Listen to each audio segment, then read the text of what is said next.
warahmatullahi wabarakatuh. Ustaz. Waalaikumsalam warahmatullahi wabarakatuh. Izin bertanya, apakah ada dalil yang membolehkan mengirim Al-Fatihah pada jemaah yang telah meninggal dunia saat sebelum azan waktu sholat Jumat? Dan apakah hukumnya? Barakallahu fiik, hufikum barakallah. Sejauh yang saya ketahui tidak disebutkan dalilnya yang membolehkan mengirim Al-Fatihah pada jemaah yang telah meninggal dunia. Sebetulnya pertanyaan ini agak aneh ya, karena terkait persoalan mengirim bacaan surah Al-Fatihah kepada mayit atau kepada orang yang meninggal dunia, apakah ada dalilnya atau tidak ada dalilnya alias bid'ah. Menanggapi persoalan ini, ulama menjelaskan, ulama Ahlussunnah wal Jamaah telah menjelaskan bahwa mengirim bacaan surah Al-Fatihah kepada orang yang telah meninggal dunia itu berdasarkan dalil, baik secara naqli ataupun akli. Minimal ada 4 alasan yang mendasarinya. Yang pertama, karena ada hadis Nabi Muhammad sallallahu alaihi wasallam riwayat Imam Ibnu Majah dari Ummu Syarik radhiyallahu taala anhu. Beliau mengatakan, amarna Rasulullah sallallahu alaihi wasallam an naqra'a 'alal jinazati bi Fatihatil Kitab.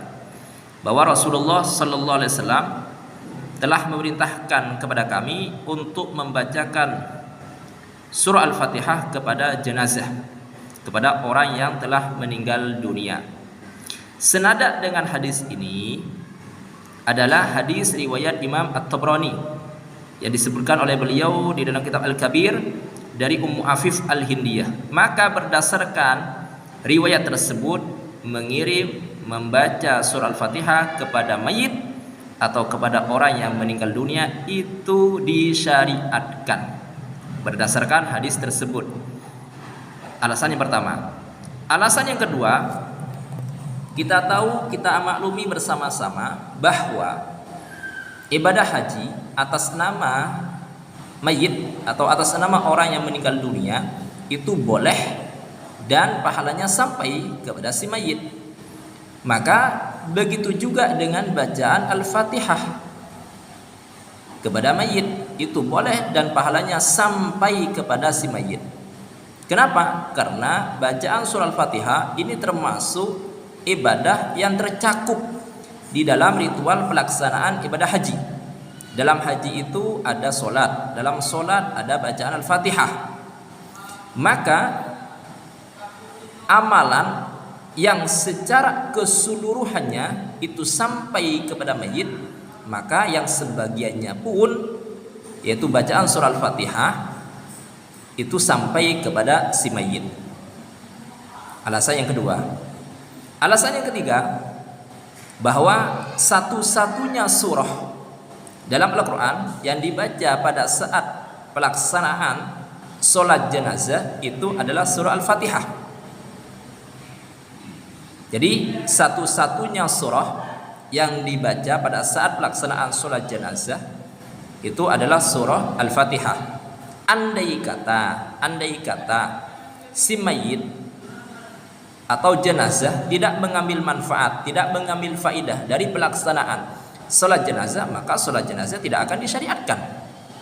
Karena sholat jenazah itu bermanfaat kepada mayit, sholat jenazah pun disyariatkan. Sedangkan bacaan Al-Fatihah itu termasuk bagian dari sholat jenazah yang dikerjakan, termasuk bagian dari sholat, karena dalam sholat jenazah ada bacaan Al-Fatihah. Baik, kemudian alasan yang keempat, Allah itu adalah Zat yang maha karim, Zat yang maha pemurah, alladzi idza su'ila a'ta. Allah itu ketika diminta akan memberi, wa idza du'iya ajab. Ketika Allah Subhanahu wa taala didoakan, ketika kita berdoa kepada Allah Subhanahu wa taala, maka Allah Subhanahu wa taala akan memenuhi dan akan mengijabah. Baik, berdasarkan alasan-alasan tersebut, maka dinyatakan bahwa mengirim bacaan surah Al-Fatihah kepada mayit itu boleh dan pahalanya sampai kepada si mayit atau kepada orang yang meninggal dunia. Demikian, hadza minni wallahu a'lam bissawab.